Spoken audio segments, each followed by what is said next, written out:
আগের স্মৃতি বলতে আমি তো ঢাকাতে এই বছরই আসছি। আমি তো হলিক্রস কলেজে পড়ি আর কি, কলেজ ফার্স্ট ইয়ার। তো এই প্রথম আসলে আহ, এই প্রথমই বইমেলাতে ঢাকাতে আসা হলো।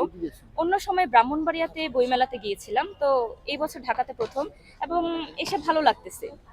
আহ, একটু জনসংখ্যাটা কম মনে হইতেছে, কারণ আজকে যদিও উদ্বোধন, এবং স্টলগুলো যদি ঠিক করে সাজানো হয় তাহলে মনে হয় যে সবার আরো ভিড় হবে। আর প্রথমবার বইমেলাতে এসে ভালোই লাগতেছে, মাত্র এসেছি।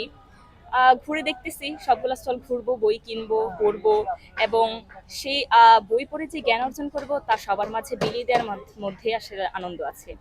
তো হাসবো, সবাইকে হাসাবো, হাসি বিতরণ করবো এতটুকুই। কোন লেখকের বই বা কোন ধরনের বই আপনি পছন্দ করেন বা পড়েন?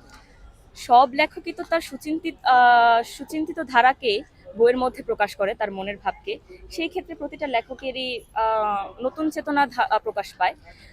আমার কাছে ভালো লাগে হচ্ছে সায়েন্স ফিকশন পড়তে, বৈজ্ঞানিক কল্পকাহিনী, এবং সাইকোলজিক্যাল বই ভালো লাগে, মনোবিজ্ঞান সম্পর্কিত যে সকল বই আছে। ডিটেকটিভ বই পড়তেও ভালো লাগে। এই ধরনের বইগুলোই ভালো লাগে।